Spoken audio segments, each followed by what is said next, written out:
What if the quiet, loving woman who gave up everything for you was secretly one of the richest people in the world? For 7 years, Maeve lived a simple life, hiding her billion-dollar identity for the man she loved. She traded boardrooms for bake sales, couture for clearance racks, all for a husband who saw her as nothing more than a stepping stone. When he cast her aside for a wealthier woman, he thought he was upgrading. He had no idea he'd just discarded a diamond for a piece of glass. This is the story of how a hidden heiress, betrayed and broken, unleashed her true power and came back to burn his world to the ground. To the outside world, Maeve Black was painfully ordinary. She lived in a modest, two-story colonial in the sleepy Boston suburb of Dedham, a town known more for its historic charm than its proximity to the orbits of the ultra-wealthy. Her days were a quiet rhythm of tending to her small garden, volunteering at the local library, and preparing elaborate meals for her husband, Rowan Black. She drove a dependable 5-year-old Honda, clipped coupons, and her greatest indulgence was a weekly latte from the local cafe, The Daily Grind. She was sweet, unassuming, and utterly devoted to the man she had married 7 years ago. Rowan was the center of her universe. He was handsome, ambitious, and possessed a charisma that could charm the most hardened cynic. He worked as a mid-level financial analyst at a respectable but unremarkable firm in downtown Boston. To his colleagues, he was a man on the rise, sharp and driven, but held back by his humble circumstances. He often lamented his lot in life, speaking of grand ambitions that felt laughably out of reach. "If only I had the capital," he'd sigh to his work friends over cheap beers, "I could be running this city." What no one knew, least of all Rowan, was that the woman he came home to every night, the woman who darned his socks and meticulously managed their tight budget, was not Maeve Black, the orphan she claimed to be. She was Maeve Vanderbilt, the sole heiress to the Vancorp conglomerate, a global empire with holdings in technology, real estate, and energy, valued at over $200 billion. Maeve had met Rowan during her final year at Harvard, where she was studying art history under an assumed name, desperate for a taste of normalcy after a childhood suffocated by tutors, bodyguards, and the cold, calculating world of high finance. Her parents, Richard and Eleanor Vanderbilt, had been brilliant but distant figures, more at home in a boardroom than a playroom. They had been killed in a private jet crash when she was 18, leaving her in the care of her formidable grandmother, Augusta Vanderbilt, in the sole inheritor of their vast fortune. Overwhelmed by the weight of her inheritance and the prying eyes of the world, Maeve had crafted a plan to escape, just for a little while. Rowan, then a business student on scholarship, was everything her world was not. He was passionate, saw her for her, and seemed unconcerned with wealth or status. When he proposed a simple life, away from the glittering pressures of the elite, Maeve saw it as a romantic fantasy come true. She believed she had found a man who loved her, not her name. And so, with a heavy heart but a hopeful spirit, she made a choice. She put her entire fortune into a blind trust, accessible only by a complex series of protocols known to her and her family's most trusted lawyer, Jasper Flint. She told Rowan a fabricated story of a lonely childhood in a forgotten orphanage and embraced her new identity as a woman with nothing but the love of her husband. For 7 years, she played the part flawlessly. She found genuine joy in the simplicity, in the anonymity. Watching Rowan strive, she felt a sense of pride. She believed she was supporting his dreams, that their love was a fortress built on a foundation stronger than money. But cracks had begun to appear in their fortress. Rowan's ambition, once a quality she admired, had curdled into a bitter resentment. He grew tired of their modest life. He started making snide remarks about her simple clothes, their budget-friendly vacations, and her lack of connections. "Did you see the ring on David Chen's new fiancée?" He'd comment after a work event, his eyes gleaming with a covetous light. "Must be 10 carats. Her father is a shipping magnate from Singapore." He would then look at Maeve's simple gold band, a symbol of the life he now disdained, and his lip would curl in a faint sneer. He started working late, attending networking events that left him smelling of expensive perfume that wasn't hers. He became distant, his touch infrequent and perfunctory. The easy laughter that once filled their small home was replaced by a tense silence, punctuated by Rowan's heavy sighs of dissatisfaction.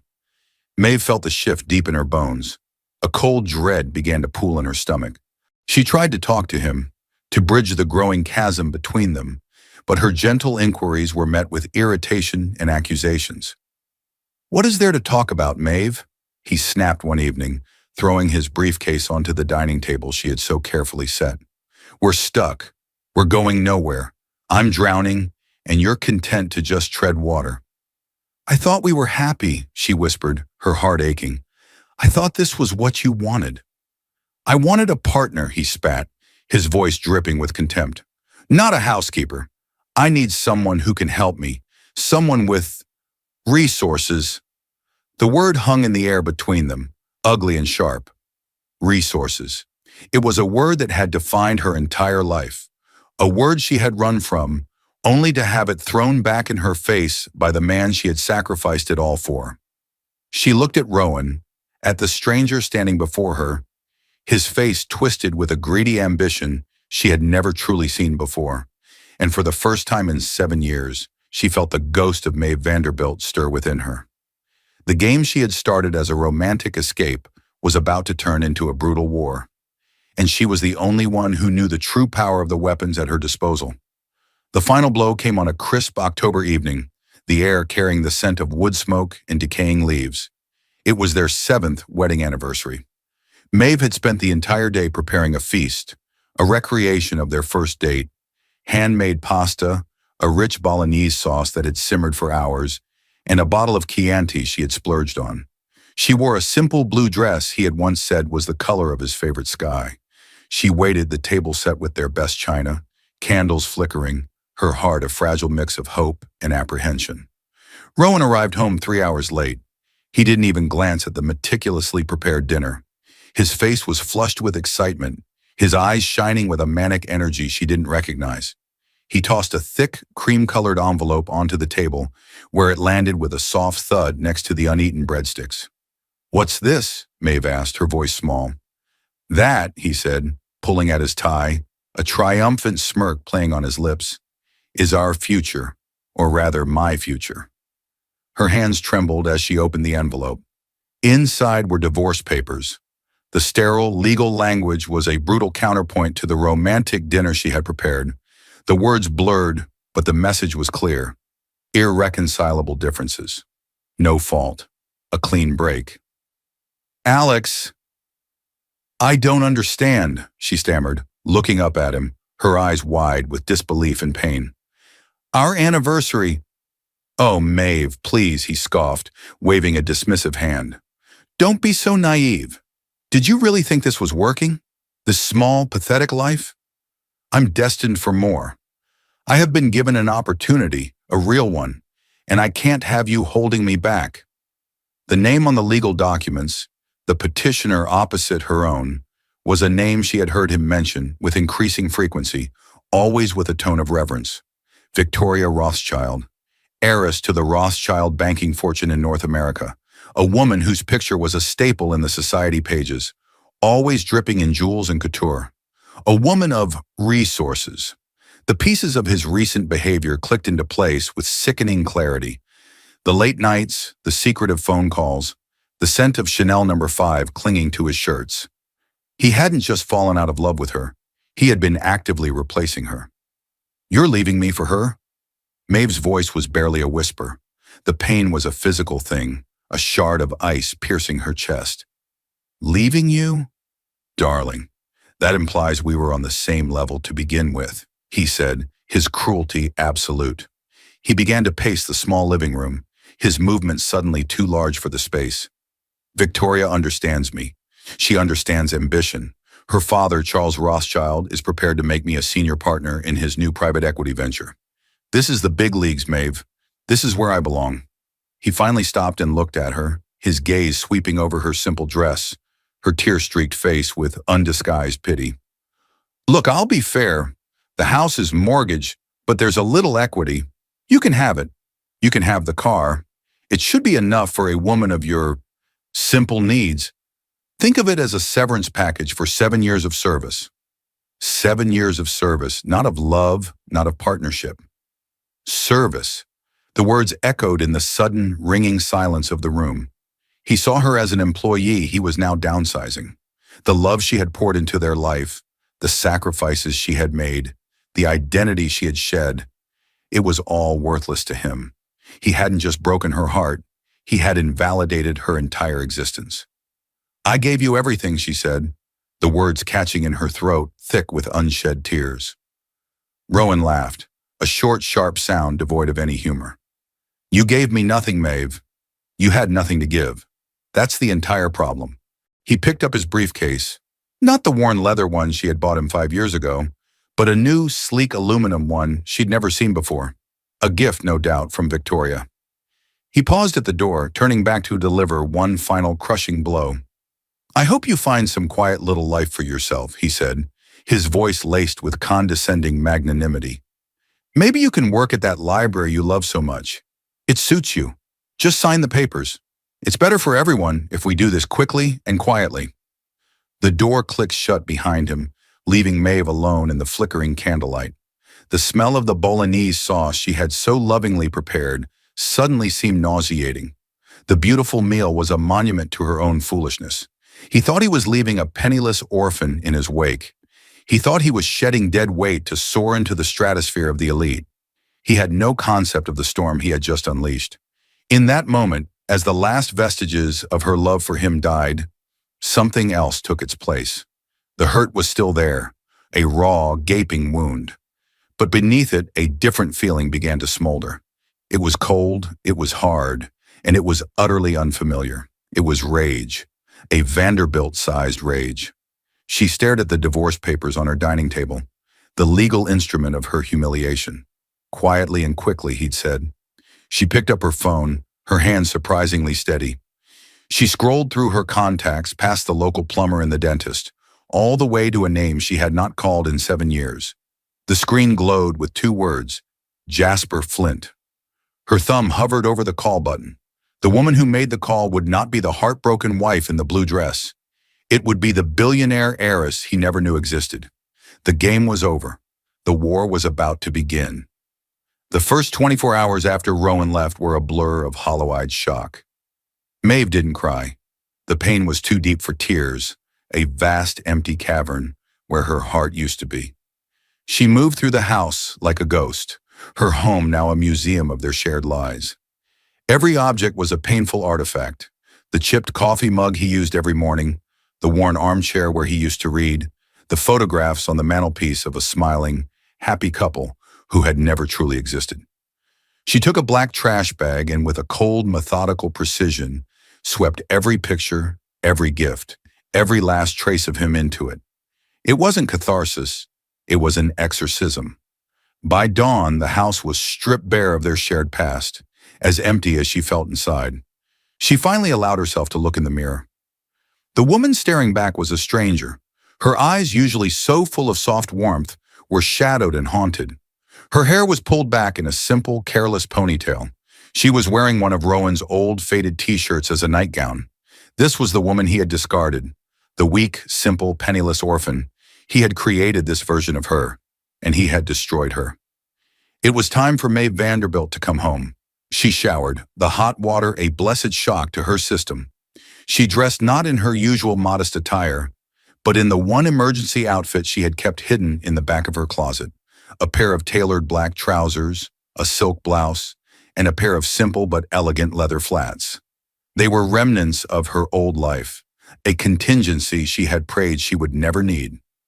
Then she made the call. The phone rang only once before a familiar voice, crisp and calm as ever, answered. "Jasper Flint speaking." "Jasper," she said, her own voice sounding rusty and foreign to her ears. "It's me."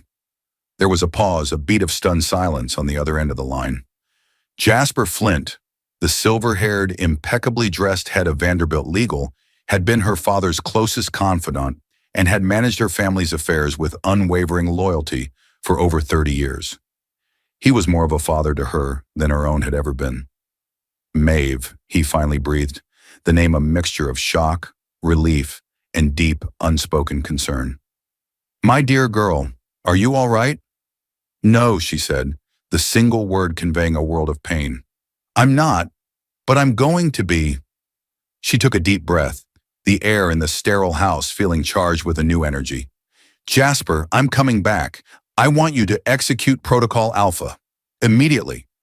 Protocol Alpha, the code name they had devised years ago for the unwinding of the blind trust and the full reinstatement of her legal identity and financial power.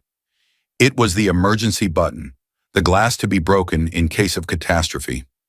Consider it done, Jasper said, his voice instantly shifting from concerned guardian to ruthlessly efficient executive. A car will be at your location in 1 hour. We have the penthouse at the Mandarin Oriental in New York prepared for you. Your security team is being mobilized as we speak. What are your immediate instructions? The house, she said, looking around the small suburban box that had been her cage. Sell it. Donate the contents to charity. I don't want to see a single thing from this life again. She paused, her gaze falling on the divorce papers still sitting on the dining table. And Jasper, I need you to find out everything there is to know about a man named Charles Rothschild and his private equity ventures. I also want a full dossier on his daughter Victoria and my husband, Rowan Black. I have a preliminary file on the Rothschilds already, Jasper said, his tone grim. Charles has been trying to make inroads against Vancorp Shipping for years. This is not a coincidence, Maeve. It seems your husband was poached. Poached, like a prize asset. The clinical business term was somehow more insulting than any emotional betrayal. She wasn't just left, she was strategically eliminated. I understand, she said, her voice hardening. One more thing, Jasper. The divorce papers. Don't let Rowan's lawyer file them. You will handle the proceedings. With pleasure, Jasper said, a hint of steel in his voice. We will be filing on the grounds of adultery and fraud. His petition will be buried. He won't know what hit him. An hour later, a sleek black Rolls-Royce Phantom, a car so out of place in Dedham it might as well have been a spaceship, purred to a stop at her curb. A man in a sharp suit, her new head of security, opened the door for her. As Maeve slid into the plush leather interior, she took one last look at the house, at the quiet street, at the life that was now nothing more than a bad dream. She didn't look back again. As the car sped towards the private airfield where a Vancorp jet was waiting, Maeve's phone, a new top-of-the-line satellite model provided by her security, buzzed to life. It was an encrypted message from Jasper. Attached was a single document, the Vancorp Holdings summary. Line after line of incomprehensible numbers, company names, and market values that stretched into the billions. At the bottom was the net worth of the estate she now fully controlled, $217.4 billion. She stared at the number not with glee or with triumph, but with a chilling sense of purpose. Rowan had left her for a woman with resources. He had belittled her for having nothing. He had built his future on the foundation of her supposed poverty. He wanted to play in the big leagues. She was about to show him that he wasn't even in the same sport. The penniless orphan was dead. Maeve Vanderbilt, the billionaire titan of industry, was back from the ashes. And she was coming to collect on a 7-year debt of pain and humiliation with interest. The transformation from Maeve Black, the suburban wife, to Maeve Vanderbilt, the formidable CEO, was swift and absolute. It began the moment she stepped onto the tarmac at Teterboro Airport and into the rarefied air of her old life. The penthouse at the Mandarin Oriental, overlooking the sprawling majesty of Central Park, was her chrysalis. It was a world of silent, efficient staff, floor-to-ceiling windows, and the ambient hum of immense power. Jasper Flint was waiting for her, standing beside a large mahogany table covered in files and electronic tablets. He looked older than she remembered, but his eyes held the same sharp intelligence and unwavering loyalty. He didn't hug her or offer platitudes. He simply gave her a small, respectful nod. "Welcome back, Miss Vanderbilt," he said.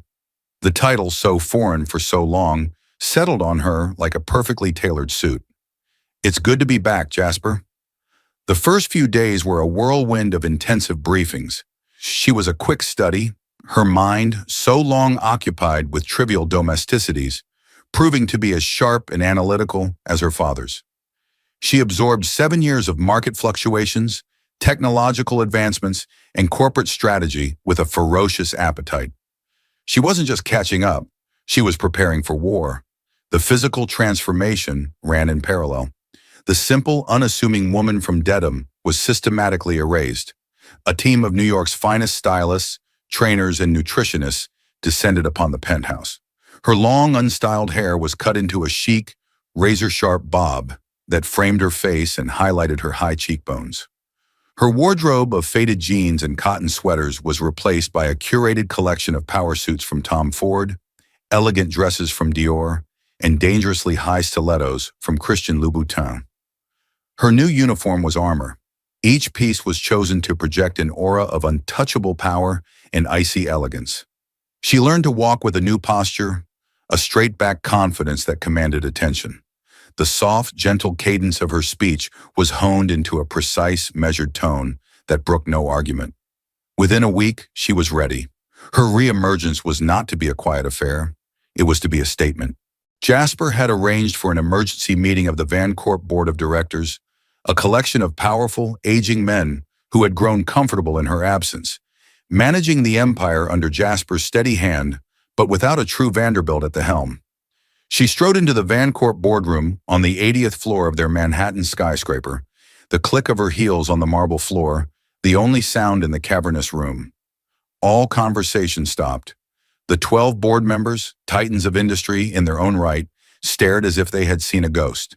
They remembered a quiet, grief-stricken teenager. They were not prepared for the woman who stood before them now. "Good morning, gentlemen," she said, her voice cool and steady as she took her place at the head of the table, her father's seat. "I apologize for my long absence. I was otherwise engaged. Rest assured, my sabbatical is now over." She didn't wait for their responses. She launched directly into a brilliant, ruthless analysis of the company's performance, pointing out missed opportunities, bloated divisions, and a lack of aggressive innovation. She laid out a new, audacious vision for Vancorp, one that involved a major push into sustainable energy and a strategic acquisition of a cutting-edge AI firm. She had their complete, undivided attention. The sleepy, complacent energy in the room had been replaced by a palpable tension, a mixture of fear and reluctant admiration.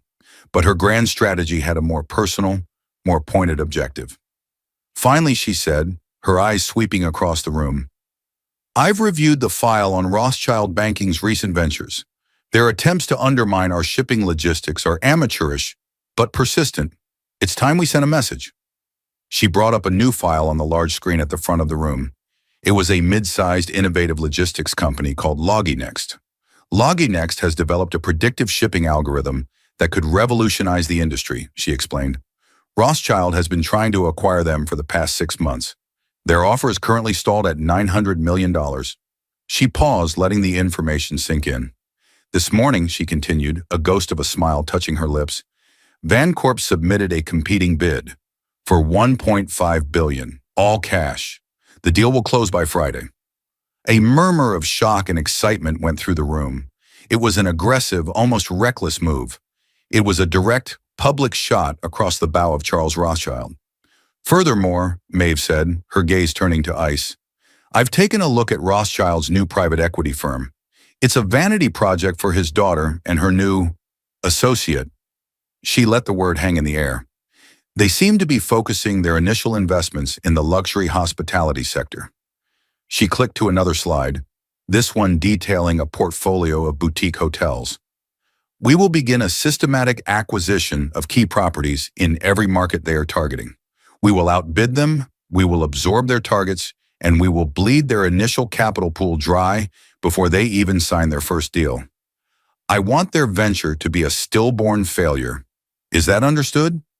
The board members, once skeptical, now looked at her with a newfound respect bordering on fear. This wasn't Richard Vanderbilt's daughter. This was a predator. As the meeting adjourned, Jasper stayed behind. "A bold re-entry, Maeve," he said, a flicker of pride in his eyes. "You've reminded them who is in charge."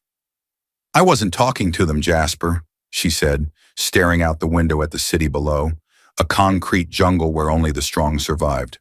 "I was talking to him." She knew the news of the LogiNext acquisition would hit the financial world like a thunderclap.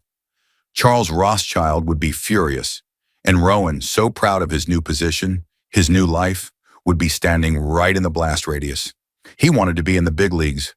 She had just changed the rules of his game, and he didn't even know he was playing against her. 2 months passed. Rowan Black was living the life he had always dreamed of. He and Victoria Rothschild were the city's newest power couple. They had just moved into a sprawling Park Avenue penthouse, a wedding gift from her father. Rowan had a new title, Senior Vice President at Rothschild Private Equity, a corner office with a panoramic view of the city and a wardrobe of bespoke suits. He was finally, in his own mind, a success. Yet a shadow loomed over his new paradise. Their first major venture, a fund to acquire luxury boutique hotels, had been a spectacular failure. Every target they identified, every deal they pursued, was inexplicably snatched away at the last minute by an unseen, deep-pocketed competitor. Rumors on Wall Street whispered of a newly aggressive Vancorp, but the moves were so precise, so targeted, it felt personal. Charles Rothschild was bleeding capital and losing face, and the pressure was trickling down directly to Rowan. "It's a ghost," Charles had snarled at him in a board meeting. "Someone is playing with us, and you, with your fancy Harvard degree, can't seem to figure out who." Tonight, however, was meant to be a reprieve, a celebration of their status. It was the annual Starlight Gala at the Metropolitan Museum of Art, the absolute pinnacle of New York's social calendar. For Rowan, this was his true arrival. He stood beside Victoria, her neck dripping with Rothschild diamonds, basking in the flash of cameras and the sycophantic greetings of the city's elite. He felt a rush of vindication. This was where he belonged. He thought for a fleeting moment of Maeve. He imagined her in her small house in Dedham, probably watching some cheap television show, completely oblivious to the glittering world he now inhabited. The thought filled him with a smug satisfaction. He had made the right choice. The grand doors to the Temple of Dendur exhibit, where the main dinner was being held, swung open. A hush fell over the crowd, a sudden collective intake of breath. The sea of famous faces parted as a new figure made her entrance. She wore a gown of shimmering, midnight blue silk that clung to her like a second skin. A single, breathtaking diamond necklace, the legendary Vanderbilt star, rested on her collarbone, catching the light and scattering it into 1,000 tiny rainbows. Her black hair was styled in an immaculate, sharp bob, and her eyes, cool and calculating, swept across the room, missing nothing. She was flanked by two men, the venerable Jasper Flint and Kato Tanaka, the brilliant and reclusive CEO of a rival tech empire, a man who rarely made public appearances. Her presence radiated an almost gravitational pull of power and influence. Rowan's champagne flute slipped from his fingers, shattering on the marble floor. His blood ran cold. The face was familiar, but the woman was an impossibility. It was Maeve. But it wasn't. It was as if his quiet, simple wife had been possessed by the spirit of a vengeful goddess. "Who is that?" Victoria hissed beside him, her voice tight with jealousy and intrigue. "I've never seen her before." A portly, red-faced banker nearby, a man who had been fawning over them moments before, chuckled nervously. "You've been out of the country too much, Victoria. That's not just anyone. That's Maeve Vanderbilt."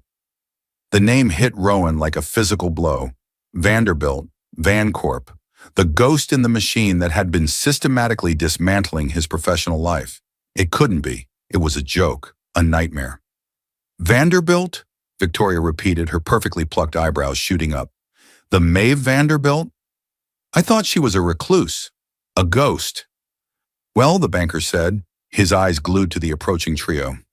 "The ghost is back, and apparently she's friends with Kaito Tanaka. They're rumored to be working on a merger. Can you imagine? Vancorp and Tanaka Industries? They could buy God." Rowan felt the blood drain from his face. His carefully constructed world was tilting on its axis. All the pieces clicked into place with horrifying clarity. The failed hotel deals, the Loginext acquisition, the inexplicable, personal nature of the attacks on Rothschild. It had all been her. As if sensing his gaze, Maeve's eyes met his across the crowded room. There was no flicker of recognition, no hint of their shared past. Her look was one of utter indifference, the kind one might give to a piece of furniture or a particularly uninteresting insect. That look was more devastating than any scream or accusation could ever have been. It told him that he was nothing to her. She, Kaido, and Jasper moved through the room, a vortex of power.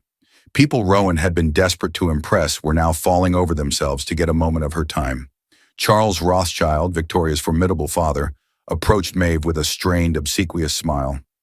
"Ms. Vanderbilt," Charles said, his voice oozing a false cordiality. "A pleasure to finally meet you. I'm Charles Rothschild."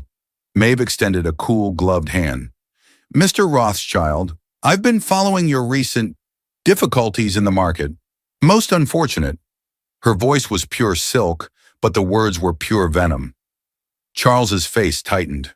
"Indeed, we seem to have a rather aggressive new player to contend with." "Aggression is simply another word for efficiency," Maeve replied smoothly, before turning her full attention to Kaito Tanaka, dismissing the Rothschild patriarch as if he were a junior associate. Victoria watched, her face a mask of fury and humiliation. She turned on Rowan, her voice a venomous whisper. "You know her, don't you? How do you know Maeve Vanderbilt?" Rowan couldn't speak. His throat was dry. His mind was a chaotic symphony of denial and terror. Victoria's eyes narrowed, a shrewd, calculating light entering them. She looked from Rowan's ashen face to the magnificent figure of Maeve Vanderbilt, and then back again. A slow, dawning horror spread across her features. "Oh my God," she breathed, the realization hitting her. "She's your ex-wife. The poor, pathetic orphan you told me about. That was her." Rowan could only nod, a single jerky movement. The smug satisfaction he had felt just minutes before had curdled into abject terror. He hadn't just divorced a simple woman from the suburbs. He had betrayed, humiliated, and discarded the single most powerful woman in the room. He had thought he was climbing a ladder. Instead, he had just leapt off a cliff, and he was only just beginning to realize how far he had to fall. In the weeks following the gala, Rowan's life unraveled with brutal speed. The name Vanderbilt was a death knell to his career at Rothschild. Charles, humiliated and furious, treated him with open contempt. Victoria, seeing him now not as a prize but as the world's biggest fool, was cold and distant, their relationship reduced to a series of bitter, whispered arguments in their cavernous, silent penthouse. The social invitations dried up. The fawning colleagues now avoided his gaze. He was a pariah, a walking cautionary tale.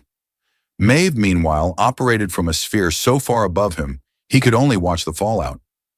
She was a fixture in the financial news, a supernova of industry. The Vancorp-Tanaka Industries merger was being hailed as the deal of the century, creating a global behemoth that dwarfed all competitors. Her every move was precise, strategic, and devastatingly effective. But amidst the corporate warfare and financial machinations, Maeve found herself feeling empty. The revenge, while satisfying, was a hollow victory. She had dismantled Rowan's world, but it hadn't filled the void in her own. The penthouse felt less like a home and more like a gilded cage.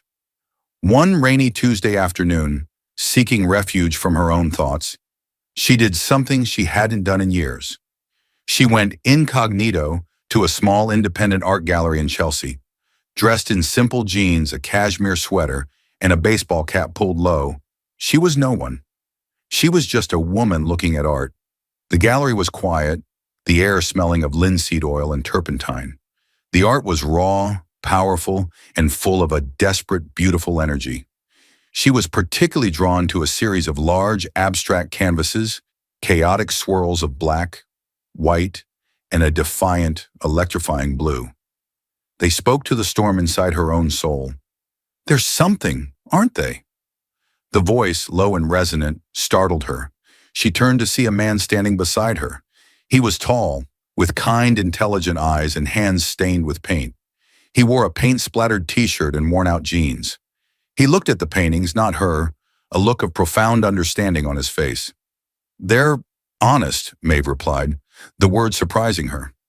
"That's him," the man said, nodding towards a figure in the corner, the artist, who was talking animatedly with a potential buyer.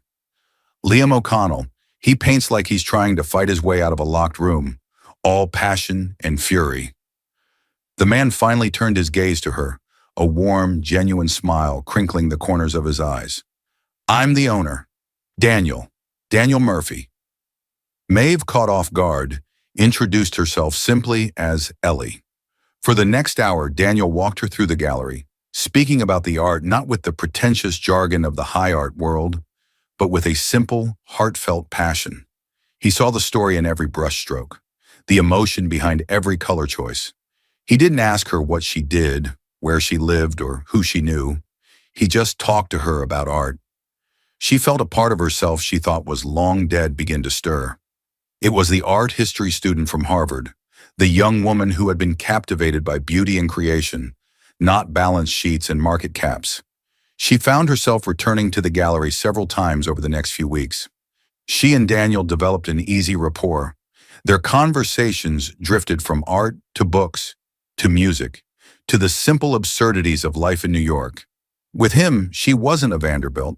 She was just Ellie, a woman with a keen eye and a quiet sadness he didn't pry into. He was a welcome anchor in the turbulent sea of her new life. Meanwhile, a new unexpected player entered the game. Kaito Tanaka, her new business partner, was not the cold, reclusive genius the media portrayed him to be.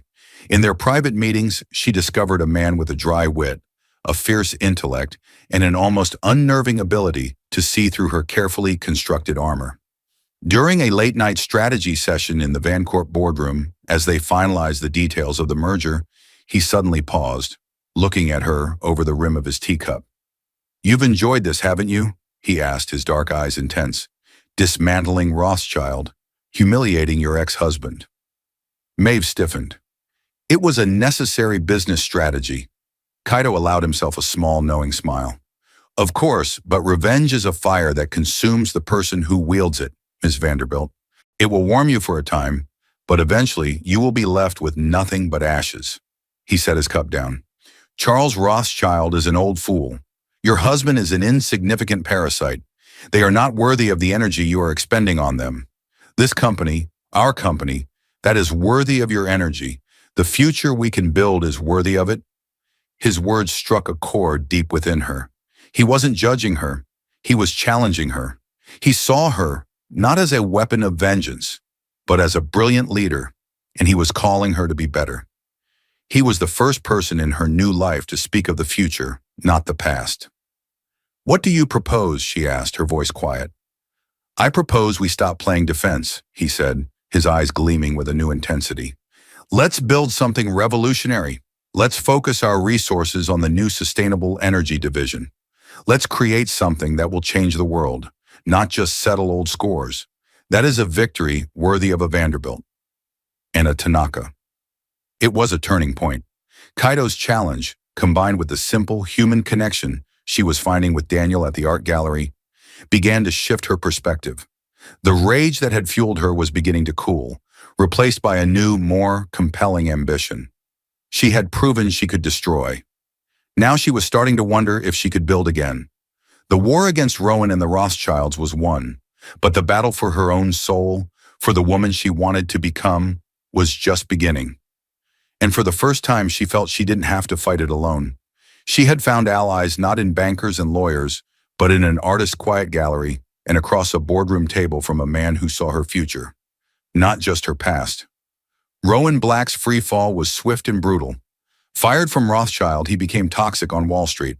His lavish lifestyle evaporated after a venomous annulment from Victoria, which even forced him to legally change his name to sever ties with her family. Broke and stripped of his identity, he moved into a dingy Queens apartment where his ambition festered into a dangerous obsession. In his twisted logic, Maeve owed him for awakening her, and he convinced himself he could still get her back. He began a campaign of pathetic harassment, dozens of pleading, then menacing emails and voicemails, all intercepted by Jasper's team.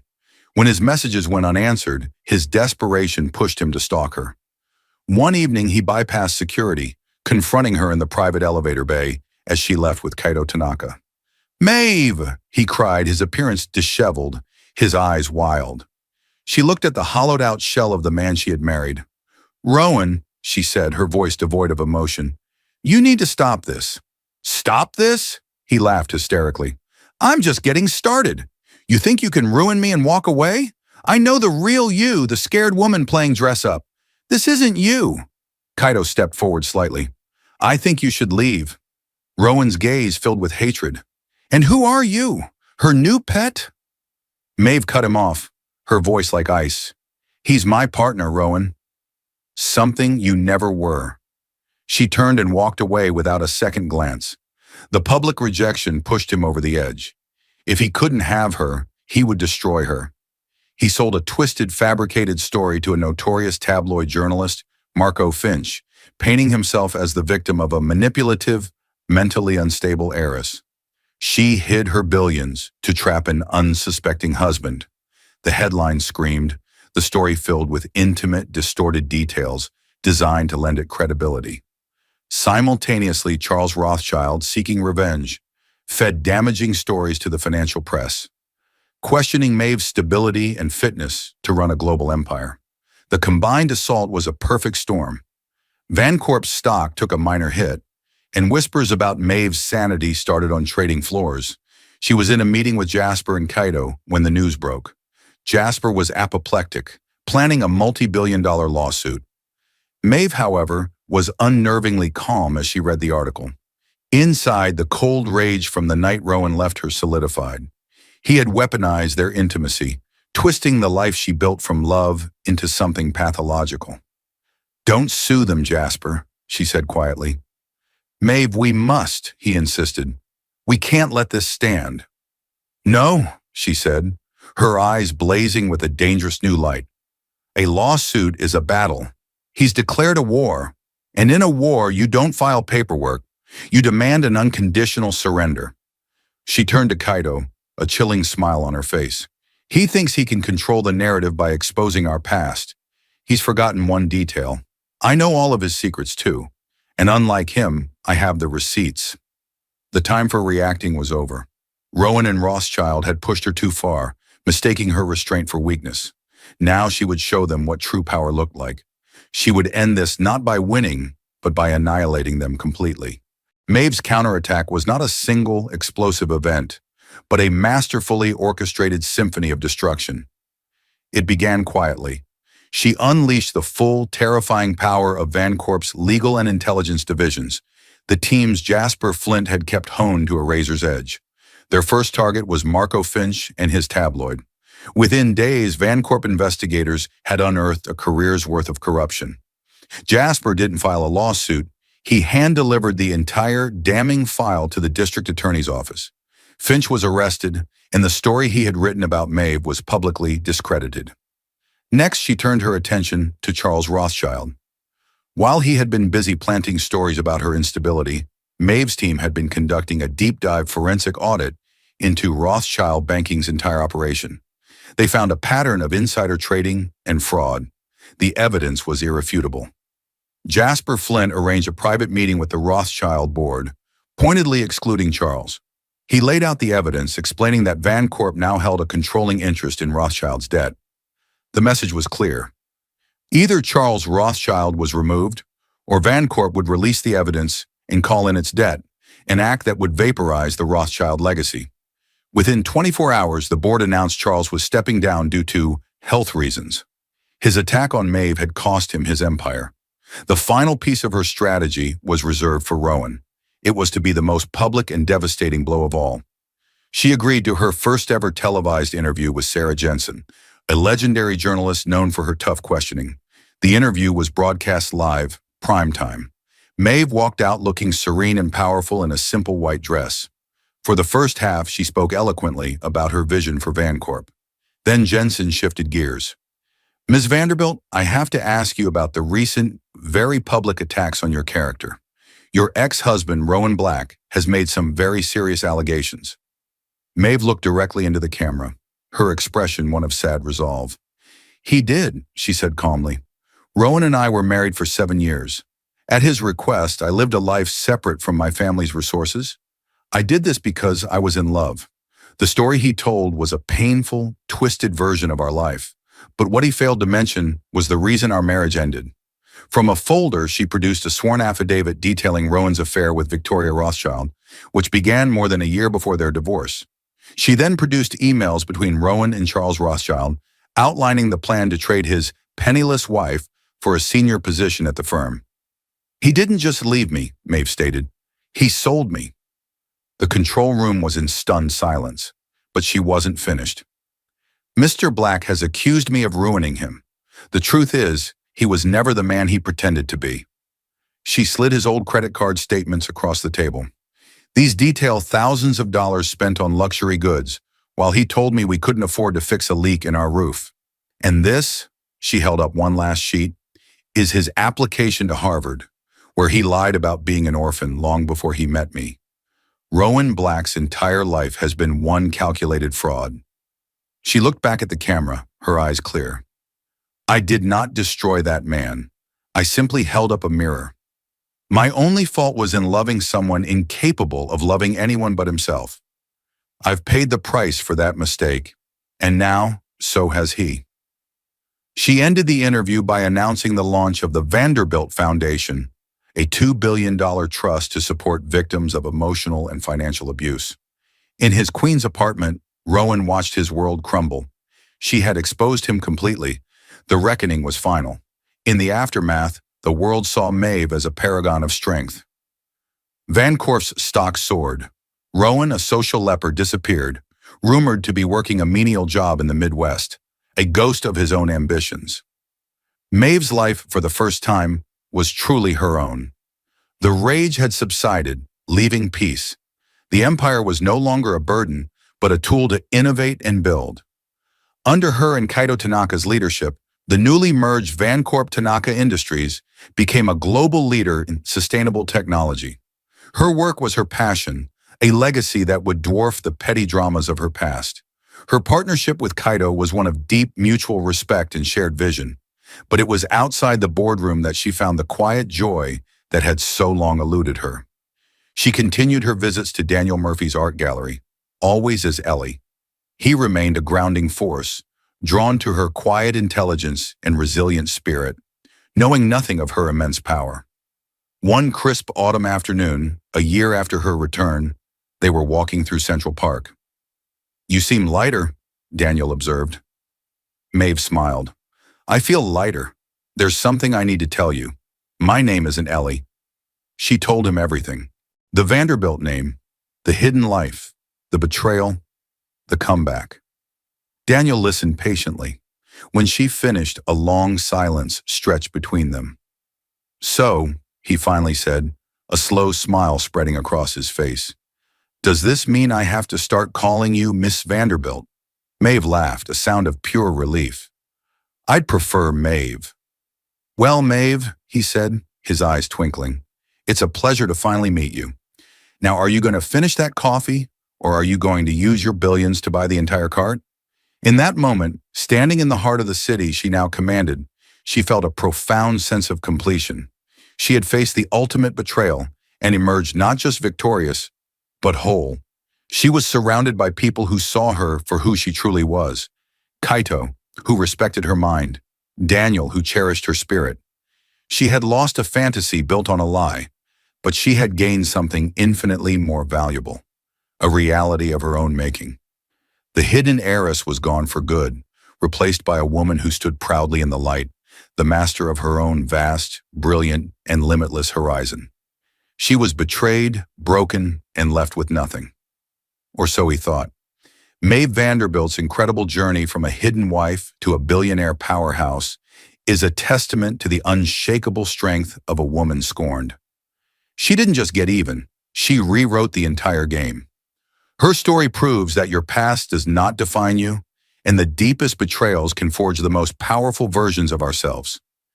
She took her pain and turned it into a global empire, and her heartbreak into a beacon of hope for others. If her story of resilience and ultimate triumph resonated with you, please hit that like button. Share this video with someone who needs a dose of inspiration, and don't forget to subscribe to our channel for more unforgettable real-life dramas.